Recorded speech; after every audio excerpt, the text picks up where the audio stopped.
যারা হতাশ, যাদের জীবন ভাল লাগে না, মরে যেতে মনে চায়, গার্লফ্রেন্ড গালি দিছে, আছে না নাই? আবার বয়ফ্রেন্ড গার্লফ্রেন্ডের গালি দিছে, এ ওড়না পেঁচায়া ফ্যানের মধ্যে ঝুলে আত্মহত্যা করে। কত বড় পাগল! তুই মরলি কেন? গালি দিছে তো কি হয়েছে? হ্যাঁ, বুঝতে চায় না, হতাশ হয়ে যায়। আর বয়স কম তো ইচড়ে পাকা, অল্পতে কাবু হয়ে যায়। এই সূরাগুলো পড়ে না, এখানে আশার বাণী আছে। আজকে আমি জানি কথা শোনাবো আপনাদেরকে, শুরুতে আগে সংক্ষেপে বলে দিই। এই সূরার মূল কথা হচ্ছে, মানে সেন্ট্রাল থিম বা সাবজেক্ট ম্যাটার সূরাতুদ দুহার কেন্দ্রীয় আলোচ্য বিষয় হচ্ছে নিরাশ হবেন না, হতাশ হবেন না, হাল ছাড়বেন না, ভরসা রাখবেন কার উপর? মুমিনরা নিরাশ হয়, হতাশ হয়, হাল ছাড়ে নাকি ভরসা রাখে? কার উপর ভরসা? কার উপর? না নৌকার উপর? ধানের শীষ, নাঙ্গল, হাত পাখা, দাড়িপাল্লা, ভরসা থাকবে একজনের উপর। চিল্লায় বলেন, তিনি কে? Never be sad, never lose hope. কি সুন্দর নাশিদ! Never lose hope, you will find your way. তুমি তোমার পথ খুঁজে পাবে। আমাদেরকে পথ দেখায় কে? এজন্য সূরাতুদ দুহার কেন্দ্রীয় আলোচ্য বিষয় হচ্ছে হতাশ হওয়া যাবে না, নিরাশ হওয়া যাবে না, হাল ছাড়া যাবে না, ভরসা রাখতে হবে একজনের উপর। চিৎকার করে বলেন, তিনি কে?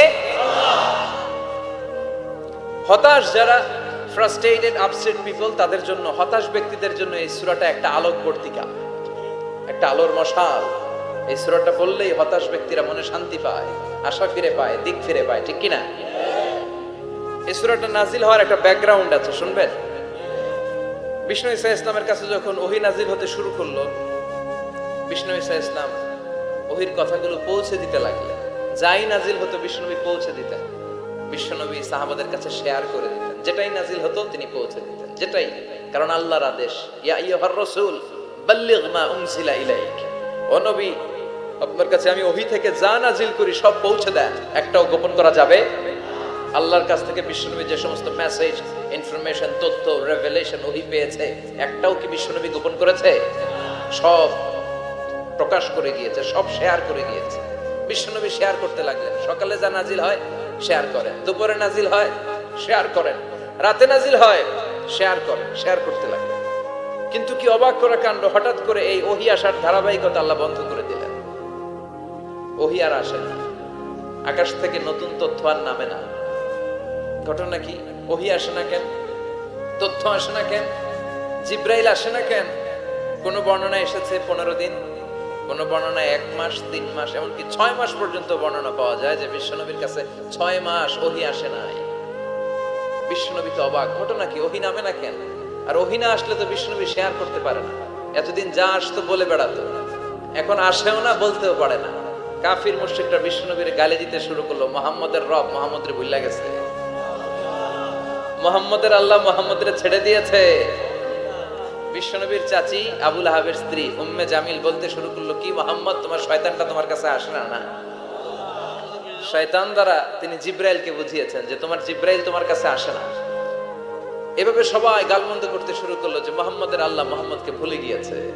বিষ্ণু ঈসা ইসলাম নিজেও হতাশ হয়ে গেলেন। কি রে, ওহী আসে না কেন? আমার কোনো ভুল হচ্ছে না তো? আমার কোনো অপরাধ হয়ে গেল না তো? আল্লাহ কি আমার উপর অসন্তুষ্ট হয়েছে? আল্লাহ কি আসলেই আমারে ভুলে গেছেন? আল্লাহ কি আমাকে ত্যাগ করেছেন? তিনি কি আমার উপর রেগে আছেন? আমরাও মাঝে মাঝে এরকম হতাশ হয়ে পড়ি। এরকম হতাশ লোক আছে না নাই? কিরে, আমার দোয়া কবুল হয় না কেন? আল্লাহ আমার ডাকে সাড়া দেয় না কেন? আমার জীবনে এত দুঃখ কেন? আমার জীবনে তো ভালো কিছু হয় না, খালি সব কষ্ট আমার কেন? এরকম আছে না নাই? এরকম হতাশদের জন্য এই সূরাটা একটা আলোকবর্তিকা, মোটিভেশনাল সূরা। আলহামদুলিল্লাহ পড়েন। বিশ্বনবীকে আল্লাহ আশ্বস্ত করলেন, আর এই সূরাটা নাজিল করলেন, আর বললেন ওয়াদ-দুহা।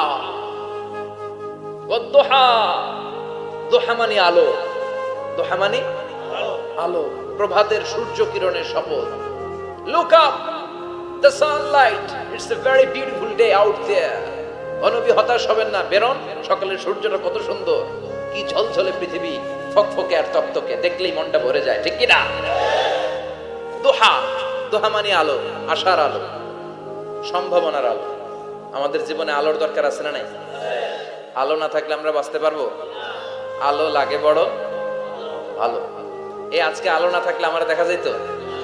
এজন্য কোরআনকে আল্লাহ আলো বলেছেন। কোরআনকে কি বলেছে?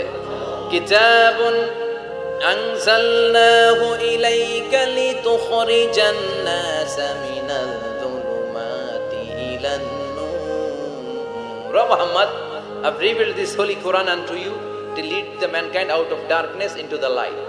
অন্ধকার থেকে লাইট, লাইট মানে কি? আলো। আলোর দিকে নেয়ার জন্য এই কোরআন পাঠিয়েছে। আবার বিশ্বনবীকেও আল্লাহ নূর, নূরের সাথে তুলনা করেছেন। আবার বিশ্বনবী আল্লাহর কাছে নূর চাইতেন, বলতেন আল্লাহ আমার ডানে আলো দাও, আমার বায়ে আলো দাও, আমার সামনে আলো দাও, পিছনে আলো দাও, উপরে আলো দাও, নিচে আলো দাও, আমার দেহে আলো দাও, আমার মাংসপেশির ভিতরে আলো দাও, আমার হাড্ডির ভিতরে আলো দাও, আমার জন্য তুমি আলো দাও। পড়ে না আমিন। এজন্য আলো ছাড়া বেঁচে থাকা অসম্ভব। আল্লাহ তাআলা আলোর নামে সূরা দিলেন, সূরাতুদ দুহা, প্রভাতের আলো, প্রভাতের সূর্য কিরণের শপথ, আলোর শপথ। সুবহানাল্লাহ পড়েন। এরপর আল্লাহ বললেন ওয়াল লাইলি ইযা সাজা, আলোর শপথ, সকাল বেলার সূর্য কিরণের শপথ। দ্বিতীয় আয়াতে আল্লাহ বললেন রাত্রিবেলার শপথ, যখন রাত্রিটা নিঝুম হয় নিস্তব্ধ, নিঝুম আর নিস্তব্ধ রাতের শপথ। তাহলে আল্লাহ আলোর কসম কাটলেন, তারপরে অন্ধকারের কসম কাটলেন, ঠিক কিনা? আলো দ্বারা মূলত আল্লাহ তাআলা ওহীর আগমনকে বুঝিয়েছে, আর অন্ধকার দ্বারা আল্লাহ তাআলা ওহীর অনুপস্থিতি বুঝিয়েছে। এটা দিয়ে আল্লাহ বুঝাতে চাইলেন, ও নবী, কাফির মুশরিকরা আপনারা গালি দেয়, ওরা বলে যে আমি আপনারে ভুলে গেছি, আমি আপনারে ত্যাগ করেছি, আমি আপনার প্রতি অসন্তুষ্ট। না না, আমি ইচ্ছা করে ওহী পাঠাই না, কারণ সব সময় আলো থাকলে ভাল লাগে না, কিছু সময় অন্ধকারের দরকার আছে না নাই? বুঝে শুনে উত্তর দিয়া। 24 ঘন্টা আলো, 365 দিন খালি আলো আলো আরো আলো। যদি সূর্যের আলো সব সময় থাকে 365 দিন, ভাল লাগবে? রাতে ঘুমাবেন কেমন? আবার সব সময় ঘুটঘুটে অন্ধকার, আলো নাই, ভাল লাগে? ক্ষেত খামারে চাষ করা লাগবে না, বাজারে যাওয়া লাগবে না। তার মানে আলোরও দরকার আছে, অন্ধকারেরও দরকার আছে। এটা দিয়ে আল্লাহ বুঝাতে চাইলেন, নবী, ওহী নাজিল করার জন্য দরকার আছে, মাঝে মাঝে ওহী বন্ধ রাখা আপনারে বিশ্রাম দেওয়ারও দরকার আছে। চিৎকার করে বলেন আল্লাহু আকবার। এজন্য আল্লাহ বললেন ওয়াদ-দুহা ওয়াল লাইলি ইযা সাজা মা ওয়াদ্দা'আকা রাব্বুকা ওয়া মা ক্বালা ওয়ালাল আখিরাতু খায়রুল লাকা মিনাল উলা। সুবহানাল্লাহ পড়েন। ও নবী, প্রভাতের সূর্য কিরণের শপথ, নিঝুম নিস্তব্ধ রাত্রিবেলার শপথ, আলো আর অন্ধকারের শপথ করে আমি বললাম আপনার প্রভু আপনারে ভুলে যায় নাই, আপনার উপর অসন্তুষ্ট হয় নাই। আমি আল্লাহ ইচ্ছা করে ওহী বন্ধ রেখেছি, কারণ ওহীর একটা পাওয়ার আছে।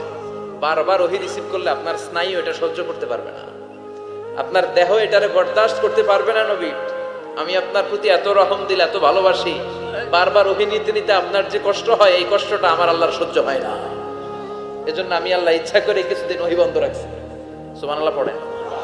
তার মানে এই নয় যে আমি আপনারে ভুলে গিয়েছি, আমি আপনারে ছেড়ে দিয়েছি। আরে নবী, আমি তো আমার নামের সাথে আপনার নামকে জুড়ে দিয়েছি। লা ইলাহা ইল্লাল্লাহ মুহাম্মাদুর, যেখানে আমার আল্লাহর নাম সেখানেই বিশ্ব নবীর নাম আছে না নাই? আজান যখন দেই আল্লাহু আকবারের পরে বিশ্ব নবীর নাম আছে না নাই? একামতে আছে না নাই? আবার আল্লাহর জন্য যখন সালাত আদায় করি, শেষ বৈঠকে বিশ্ব নবীর উপর দুরূদ আছে না নাই? রাফা'না লাকা যিকরাক, ও নবী, আপনার নামকে আমি অনেক উপরে তুলে ধরেছি। আমার নাম যেখানে, আপনার নাম ওইখানে। গোটা বিশ্বব্যাপী আপনার নাম ছড়ায় যাবে। ওরা আপনারে গালি দেয় কবি বলে, ওরা গালি দেয় গণক বলে, ওরা বলে আপনি আফতার, লেস কাটা। আসলে যারা আপনারে গালি দেয় ওরাই লেস কাটা। ওরা আপনারে বলে আপনি নির্বংশ, আপনার ছেলেগুলো বেঁচে নাই, মেয়ে বেঁচে আছে, আপনার নাম নেয়ার কেউ থাকবে না। ওই আবু জাহেল, উতবা, সাইবা, ওদের নাম নেয়ার কেউ থাকবে না। আপনি লেসকাটা নন, আপনি নির্বংশ নন। ইন্না শানিয়াকা, চিল্লায় বলেন ইন্না শানিয়াকা। যারা আপনারা গালি দেয়, যারা আপনারা নিয়ে কটু কথা বলে, ওরাই লেসকাটা, ওরাই নির্বংশ। ওদের বংশকে আমি আল্লাহই নির্বংশ করে ছাড়ি। চিল্লায় বলেন ঠিক কি না? ও নবী, মা ওয়াদ্দা'আকা রাব্বুকা ওয়া মা ক্বালা, আপনার রব আপনারে পরিত্যাগ করে নাই, আপনারে ভুলে যায় নাই। আপনারে ছেড়ে দেয় নাই, আপনার রব ইচ্ছা করেই ওহী নাজিল বন্ধ করে রেখেছে। আমি ইচ্ছা করেই আপনারে প্রেসার দিতে চাই নাই গো নবী, কারণ ওহী রিসিভ করা অনেক কঠিন, এটা আস্তে আস্তে আপনি অভ্যস্ত হবেন। সুবহানাল্লাহ পড়েন। ওহীর একটা পাওয়ার আছে না নাই? আমরা তো কি মজায় মজায় কোরআন পাইছি, এই যে কি সুন্দর কোরআন নিয়ে বসি পড়ি তাফসীর করি, কি মজার কোরআন। আহা, এই কোরআনটা রিসিভ করতে যে বিশ্বনবীর কত কষ্ট হয়েছে। এই কোরআনকে আল্লাহ বলেছেন এটা কাউলান সাকিলা, very heavy and weighty word, এটা অনেক ওজনওয়ালা কথা। ইন্না সানুলকি আলাইকা কাউলান, এটার অনেক ওজন। এই কোরআনটা যদি পাহাড়ের উপরে নাজিল করা হতো, পাহাড়গুলো দুমড়ে মুচড়ে ভেঙে টুকরো টুকরো হয়ে খান খান হয়ে যেত, ঠিক কি না? এত কঠিন বানিয়ে এটা। ও নবী, আমি আলোর সাথে ওহীর মিল ঘটিয়েছি, আলো দিয়ে ওহীকে বুঝিয়েছি। সূর্যের যেমনি কিরণ আছে, তেজ আছে, এই ওহীরও একটা তেজ আছে। এই তেজ, এই কিরণ আপনি সব সময় সহ্য করতে পারবেন না। এজন্য আমি ইচ্ছা করে কিছুদিন ওহী নাজিল করা বন্ধ করে রেখেছি। সুবহানাল্লাহ পড়েন। ইচ্ছে করে আমি নাজিল করি নাই।